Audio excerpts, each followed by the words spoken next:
Hello, my name is Nick Norby, and I'm the host of History Up in Smoke, cigar chat of classical icons, where I sit down and discuss all epics of history.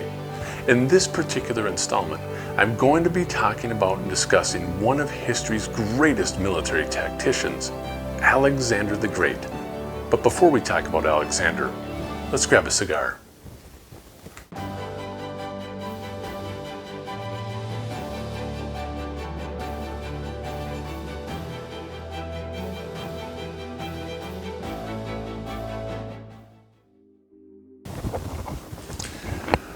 Well, after going through the humidor and much deliberation, I decided which cigar I was going to smoke. I can't even keep a straight face. I had it made up in my mind which cigar I was going to smoke several days ago, even before recording this. It's a very special cigar. It's a limited edition. It's a 2022 Winston Churchill Davidoff. And it is just a beautiful looking cigar. It is a perfecto. That's the shape of the cigar, but it's just wonderfully constructed, and I'm not going to kid you at all. This is probably one of the best smelling cigars I've ever smelt.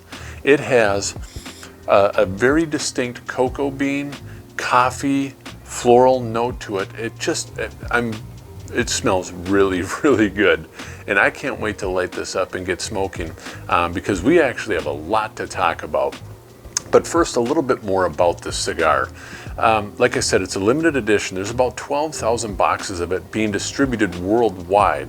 So it is really limited. And about 5,000 of those boxes are going to end up in the United States of America. So this is sort of a kind of get it while you can type cigar. And I would recommend definitely getting one of these. It's going to be a cigar that you will not be disappointed in. And I'm going to go ahead and get it cut here. And then we're going to light it up and start smoking because we've got a lot to talk about this evening. And, you know, sometimes people ask me with regard to lighting the cigar. Now, I will say, again, being in a perfecto shape, this is a little bit easier to light. It's a small tip. But I'm actually outdoors right now. And if you're outdoors, sometimes using a soft flame cannot be very conducive for lighting a cigar. The flame's gonna go all over, you're never gonna get a good light. So it's not always the best method. When you're outside, a lot of times, what I recommend is a type of torch lighter. But you wanna be careful when you're using the torch not to scorch the tobacco, because a lot of times, especially when it's daylight, you can't see the heat coming off of the lighter, and you'll move it in way too close and you'll end up burning the tobacco, which is something you don't want to do. You want to get it toasted and you want to get it lit up really nice and well, because those first few puffs, I'm telling you, they're usually the best. And if it's a really good cigar, it'll develop as it goes through each third of it, and you'll just really enjoy it. So with that being said, go ahead and light this up. And you can see I'm a little bit of ways from it and it's already getting toasty, very toasty. And another thing about these that I'm not particularly fond of with regard to the design is the head of the cigar has a tendency of the tobacco getting really tight, and it affects the draw.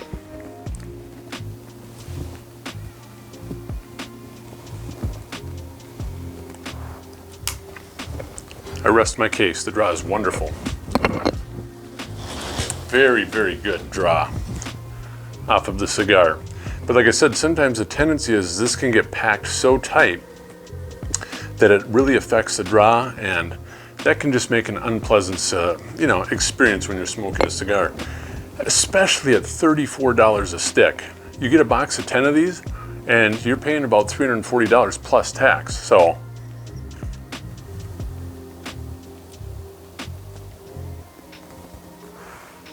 it's probably not an everyday smoke. This is absolutely fabulous. One of the things, something else that I recommend here as well, regarding these, like I said, I got this about 2.5 weeks ago. I like to let them rest in the humidor for at least a month for New World non-Cuban cigars. The reason for that is, it sort of allows the tobacco to mellow out a little bit. And you're not necessarily aging it, obviously, because it's only a month, but the oils and everything just kind of get acclimated to the humidor. And when you go to smoke it, it's wonderful. Now, this isn't a very long smoke. And we've got a huge subject that we're going to talk about tonight. We're talking about Alexander the Great. And I should have actually chose a double Corona, something about like that, that would go about 2.5 hours. Because when you sit back and you relax and you start talking about historical figures like Alexander, you can go on and on for hours and hours because of everything that he accomplished. But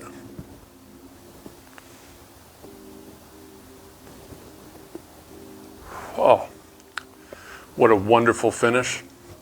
Coffee notes, nutty, absolutely fabulous. And I'm definitely getting the cocoa bean in there as well. These are natural too. This is not infused with flavors where the wrapper is dipped in some type of coffee or something to that effect. This is actually 5 different blends of tobacco. 3 of them are from the Dominican, 2 are from Nicaragua. The binder that goes just underneath the wrapper is from Mexico, and then Ecuador is where this nice chocolatey wrapper came from. But just an absolutely wonderful smoke. But again, at $34 a stick, it's a lot of money for a cigar. As of right now, it's definitely well worth it. But speaking of money,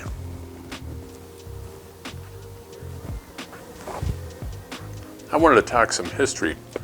I brought with me tonight a coin. I don't know if you can see it there. This is a tetradrachm. This was minted between 336 and 323 in Babylon. So sometime probably before, or not probably, but likely before Alexander the Great died. But I don't want to start where Alexander died. I want to talk about his rise and what made him great. So if we go back to the year 356 BC, and we think of Greece today as sort of this unified country. That's not how it was during the days of Alexander. Alexander was born in Pella in Macedonia, the northernmost part of modern-day Greece. And he was born to a very, very significant father and mother. His mother was Olympias, and she was the 4th wife of Philip of Macedon, king of Macedonia. And Philip was just an absolute military genius. But like I said, he ruled over northern Greece, or what was known as Macedonia. These were city-states. So you had all these little entities or small governments and countries within a larger country. And you had, in the Peloponnese, you had the Spartans and the Athenians around Athens. There were others as well, and then the Macedonians in the north. And the Macedonians were not even recognized as true Greeks. The mainland Greeks, everybody south of them, regarded them as barbarians and didn't like them, couldn't tolerate them, the way they lived, their lifestyles. But Alexander, or not Alexander, but Alexander's father, Philip, was everything but a barbarian. Or if he was a barbarian, the guy was a military genius because he had a vision. Philip had a vision of 2 main things. Number 1 was to unify Greece, to get all the different city-states to come together and do his second task. And that was namely to obliterate the Persians. They were the Greeks' arch enemies for hundreds of years. And Philip did just that. But what Philip did was he actually revolutionized warfare during antiquity, during this time. What Philip did is he designed and crafted weapons that were far ahead of his time. For example, the bow and arrow was used for thousands of years before this, and it really relied upon the strength of the archer to be able to pull it back and get the arrow to go a fairly decent distance. A lot of times they'd have to angle it way up and to reach the enemy. Well, Philip was a genius, like I said.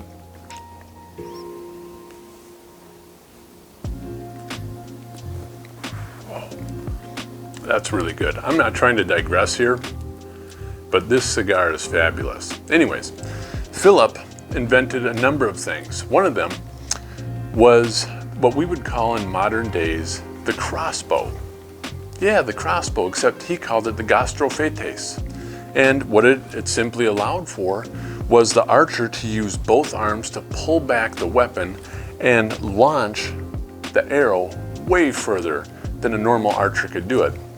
And they got innovative, and what they started to do is they implemented that onto a large platform that came up to like a triangular shape, but this one ran on a pulley system where it would lock, and they had levers and pulleys, and this could rocket launch a rod of iron a quarter mile with accuracy and just take out the enemy like that.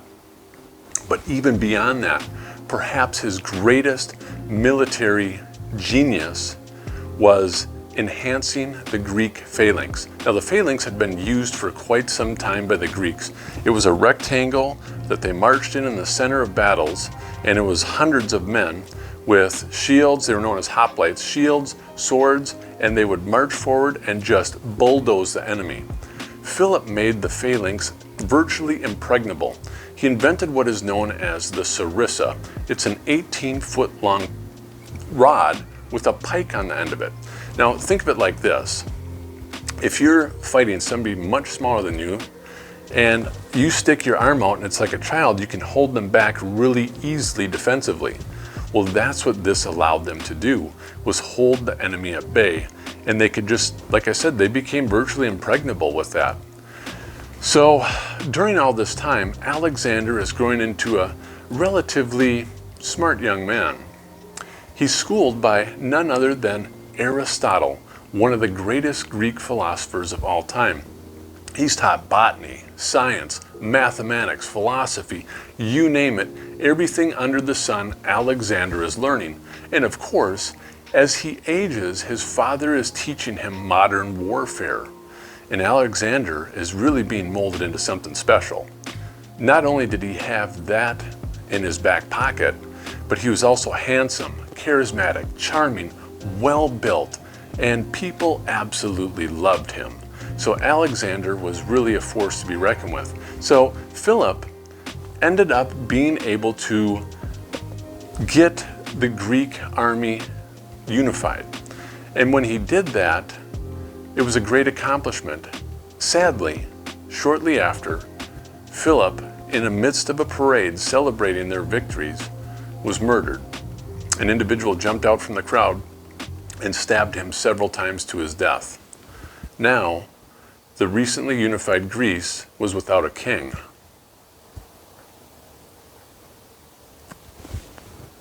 Enter Alexander the Great. Alexander, a 19-year-old punk, by many people's admission, was able to use all those tools that he had been given and craft a message to be able to keep all the Greeks together. And he sort of did a road trip or a campaign to get all the Greeks to side with him and finish what his father wanted to do, namely get rid of the Persian Empire, the thorn in the Greek side. Well, interestingly enough, Alexander was always wanting to learn things. And as he was campaigning in the south, he came to the city of Corinth. And as he was approaching Corinth, he had heard of a philosopher by the name of Diogenes. And Diogenes was a very peculiar individual, to say the least. And he lived a lifestyle that would be even shunned back then. He wore only a loincloth. He slept where he wanted, he ate where he wanted, he defecated where he wanted, and publicly he did all this, and even masturbate publicly. It was grotesque, I know. But that's how this man was. He invented the philosophy known as cynicism, which is not very popular today, I might add. But Alexander nonetheless wanted to meet him. He was intriguing to Alexander. Alexander comes into Corinth and he says, "Hey, I want to meet this guy. Where is he?" So he gets into Corinth and he summons Diogenes. And Diogenes rejects him, doesn't respond. Didn't respond to the king. Alexander is taken back by this, the 19-year-old. Anyways, he tracks down where Diogenes is and comes to find him out in the middle of the sun, just laying there sunbathing. And Alexander from his horse says, "Diogenes, what can I do for you?" Diogenes looks at him closely and says, "You and your horse move out of the sun, you're blocking it." lays back down in his spot. Alexander was speechless. He didn't know what to say. So he and his men just leave and they go on their way. But before they could go and attack the Persians, they needed a blessing.